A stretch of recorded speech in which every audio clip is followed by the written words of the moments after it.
Alrighty, folks, I want to bring to you first a landlord survey that Hemlane and One Rental at a Time did together. This is something we had been working on for about a month or so, and the team in Hemlane have done an excellent job putting it together and bringing a cool format together, which we will share in a moment. But Dana, why don't you just talk about the brainstorm we had and just kind of set up what we're about to look at? Yeah, I think there's two important things. One is sentiment. So if you are a real estate investor out there, or managing your own doors, how is everyone else feeling overall? And what are some trends that you could learn from other landlords and property managers? So that's the first one. And then I think the second one is just data, right? Getting as much data nationwide, both at like the macro and micro level. This was obviously at the nationwide level, but just to really understand what has been going on and how are people feeling this year versus last year. And there's big changes sometimes in mortgage rates and stuff, and right now that's not happening. But there's other changes, and I think like one of the big ones was just other rising costs like insurance Yeah. and tenant expectations for us to talk about. So again, if I were to kind of set this up, and correct me if I'm wrong, this is something you and I worked on, kind of the questions and Yeah. categories together, and then it was sent out to Hemlane landlords, right? People who own properties Yep. and have Yeah. properties on the platform, correct? Yep, that's correct. All right. Well, I'm just going to bring it up now because it is super sexy, and we will go through it together. Start with the executive summary, Great. and hopefully it is sharing now. Can you see it? Yep, great.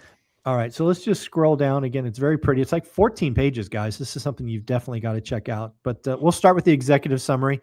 What was kind of your takeaway? Again, the executive summary is on the screen, but when you were thinking about this, what did you take away? Yeah, I think the biggest one is I think with how fast paced things are moving, and now they're moving even faster than ever with AI, people working from home, so everyone's always on. Tenant expectations have just been kind of through the roof, where it's not going to get better, it's only going to get worse. And we've seen that in the trend that this instant gratification.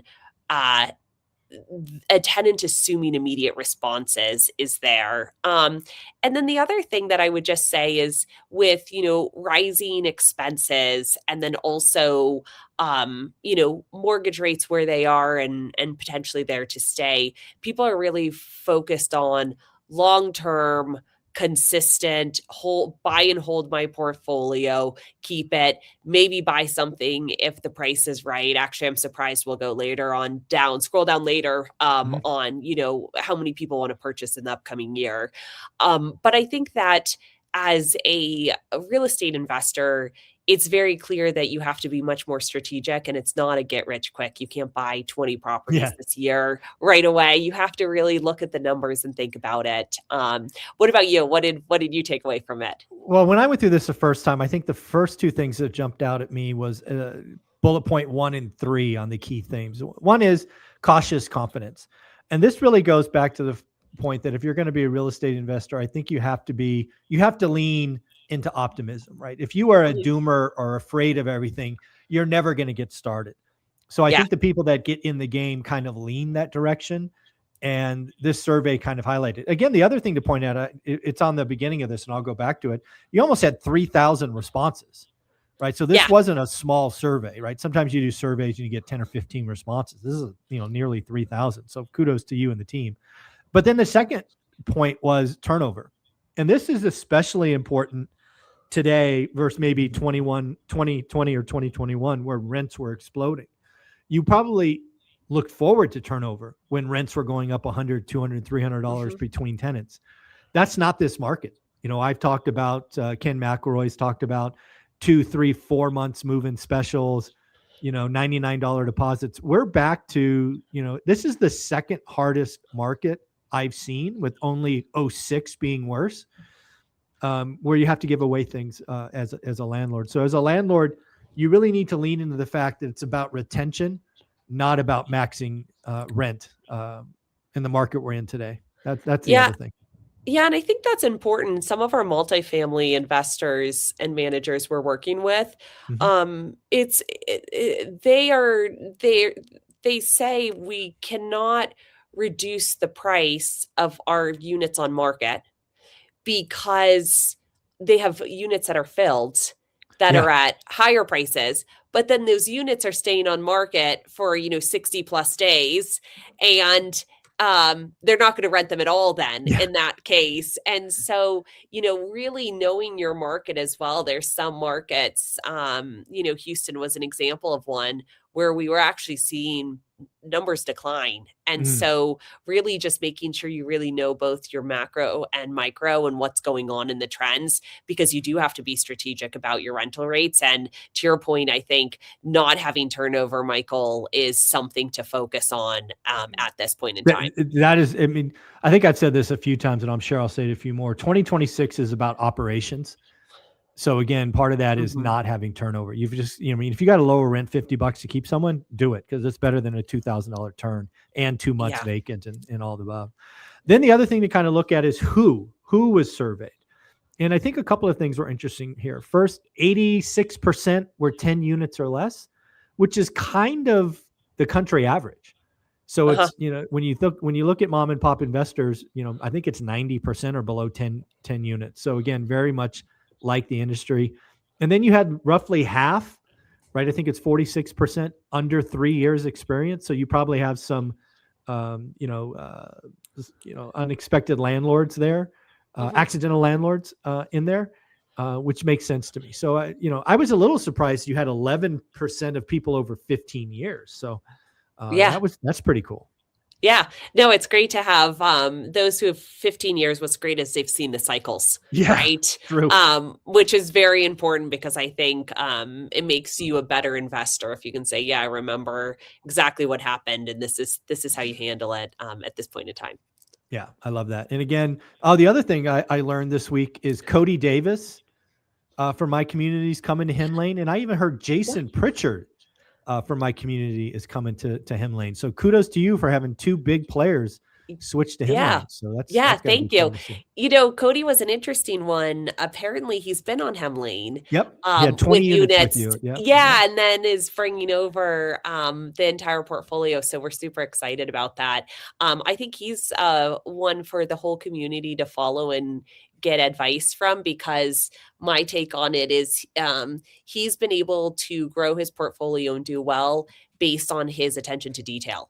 Correct. And I think that is really, really important, and that transparency, so he can see what's going on and make sure performance is there. It's really important. Yeah. So the next one here is that wheel chart. Again, I think when you become a landlord or become an investor, you have to lean into optimism. So I was a little surprised at how low very concern was, less than 2%, barely 1%. Even somewhat. I mean, if you had somewhat in very, you're at 11% of the market, which means 89% are neutral and above. So that was actually better than I expected. I thought those numbers would be slightly different. Yeah. The very optimistic is an interesting one, because it actually follows when you look at are you going to purchase in the next year? People are still optimistic about purchasing, at least those who These are my people. These are my people. Yeah, exactly. It's the one rental at a time community, I really think. And I think that's a good thing. And those that are neutral are kind of, let me see if something maybe comes up. But I do like the very optimistic. You know what I might ask you to ask your team to do is see if there's a correlation between length of tenure and optimism. Like, are the 15-year veterans very optimistic, or the 1-year people very concerned? It might be interesting to see if there's a 10-year versus optimism slice the data. Yeah, that's actually a good point. Yeah, that might be fun. Then you look at what are the concerns, and this is no shocker with inflation hitting everyone everywhere. I'm actually shocked it's not even higher. I mean, rising expenses. I probably would have guessed that might have been 75 or 80%. Tenant affordability is interesting. I didn't think that would get that's 1 in 5 responses. So that's interesting.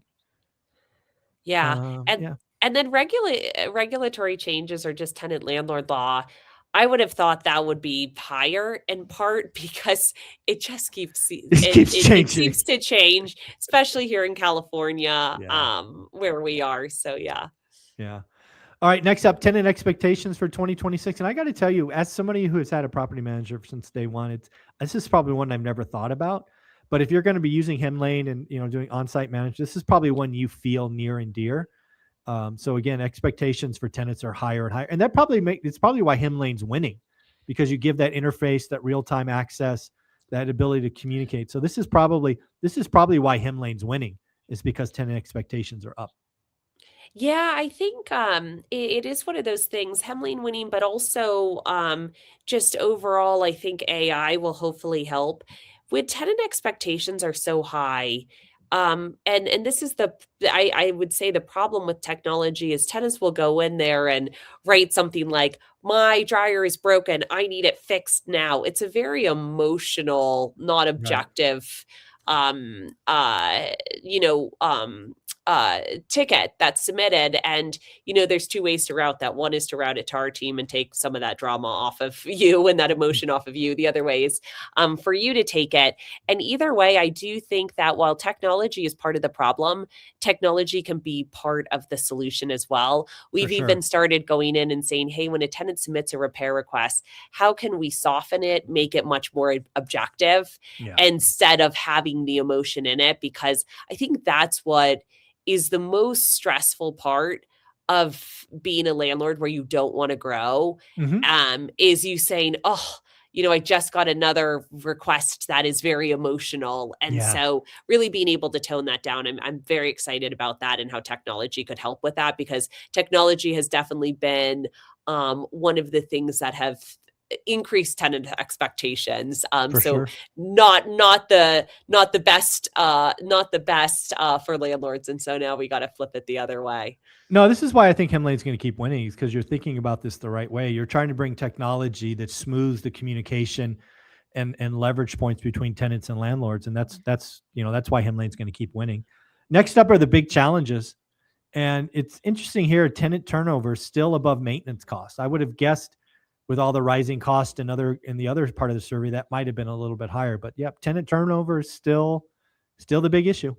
Yeah, and I think, tenant turnover usually has to do with some maintenance costs as well, because there's the turnover costs, that I think make it really, really challenging, because you can have something rack up $3,000. Hmm. One of our big partners, I was benchmarking with them, how much does it cost to turn over even just like a single family home? And they were saying it's $2,000 for them, and that's one of our big, big partners, and I Mm. found that to be really shocking. And you can take some from the security deposit if the tenant caused the damage, but Hmm. there's still some sort of costs there For associated sure. with it for the landlord. Yeah. Yep. Next up is the rent strategies. And again, this is probably makes sense. Market data, market driven. I mean, if you're going to be using Hemlane in the technology, this kind of makes sense to me. Yeah. Yeah. Yep. Next up is rent strategy and decision making. Again, anything shocking or interesting here? I'd say that those who are part of the one rental at a time community and those who are part of Hemlane and on Hemlane really do focus on that long-term consistency Hmm. and cautiously expanding. Like, in other words, they're not get rich quick folks. Yeah. And those who are get rich quick folks, I almost feel like are not attracted to our communities, because Yeah. they're like, Not great, I'm going to mine. buy a ton of properties, and then I'm not going to fix them up for the tenants, and I'm going to get Yeah. rich really quickly, and my costs are going to be zero, and my revenue is going to be through the roof, and this and that. Those aren't the ones that come to our community. And so it would be interesting to take the survey everywhere, Mhm. versus those who are on Hemlene and part of the one rental at a time community. But Oh, I bet you'd see a you know, difference. Yeah. yeah, but I do think that long-term consistency is a good one, because that's really why you invest in real estate. Well, I mean, if you're in my tribe, you've got to realize that you're going to be hearing that each and every day. So yeah, the drumbeat of daily at work is pretty Yeah, key. This is one I was looking forward to, is the look ahead. Like, what are people's plans for 2026? And basically, 61%. So buy more rentals, and I'll include the 1031 exchange. yeah. They're looking to grow. Yeah. Yeah. No, I think from that perspective, growing and having that mindset, it's the mindset of like, I can do it, not I will, but I like, Mhm. or I will do it, right? And I can do it versus I may do it. And I think that's what's fantastic about your community, those on Hemline looking to grow. And then selling my rentals at 4%. Actually, honestly thought that'd be a little bit higher just Yeah, me based on too. the people who actually filled out the survey, because if you look at it, those who own 1 to 2 rentals were a lot at the Yeah, top, like, when we yeah, looked at it, and usually those are the ones who sell. They're like, "Yeah, I'm in it. I'm an accidental landlord. I'm in it for a little bit, and right. I'm gonna sell it eventually." Yeah. Yeah, I was a little surprised that that was only 4%. That's, was that 2 in 50, 1 in 20? That's 1 in 25 people looking to sell. I would have Yeah. thought that would have been a little bit higher. All right, so what does this mean for 2026? I love how the team put this together as kind of the summary at the end. Again, investing in retention. Again, that's the focus. Know your data. Prepare for rising costs. Again, everything from insurance to painting to maintenance. The long term game, and get ahead of tenant expectations. I thought these were great summaries.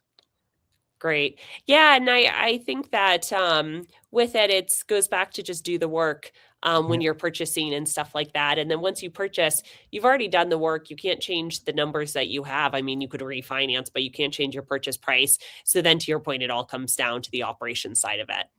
Yeah, 2026 is going to be the year of the operators, I've said since January. Again, you're thinking about tenant retention, not maximizing rent. You're thinking about where you can adjust your deductible on insurance and, bill back tenants for utilities perhaps. It's the year to get your operations right. Be cautiously optimistic, always take a deal. Again, where we are in the market today, more and more motivated sellers are coming out of the woodwork. So, be strike when the iron's hot. But I love this Yeah. survey, and it's something we should do maybe a couple times a year. Yeah, I would love that. I mean, we have when users are already on the Hemlane platform, it's a lot click out and say, "I'm not interested in a survey." But those who do, I think it's really helpful to all of the rest of the community. So would love to do that. And we have the renter one coming up as well. So we'll do that pretty soon here as well. Nice, nice. Well, again, if somebody wanted to get this report and go through it in detail, where should we send them? Is this on Hemlane's website, or where should they get it? Yeah, if you go to hemlane.com and just resources, I believe it should have launched there under resources, under the blog. Yeah, it should be on there as March 27th is when it launched. So you can Cool. get it from there. You should also be able to get it from the school community, because Michael, you post it there on your website as well. I will do that right now. Yes. Perfect. That All sounds right. great. Thank you. Great. Have a wonderful day. And if somebody wanted to get Hemlane, where do they go? Yeah, you can go to www.hemlane, HEMLANE.com. Just mention one rental at a time, because if you do any of our paid plans, you do get our highest discount. Awesome. Dana, you're amazing. Thank you so much. Thanks so much.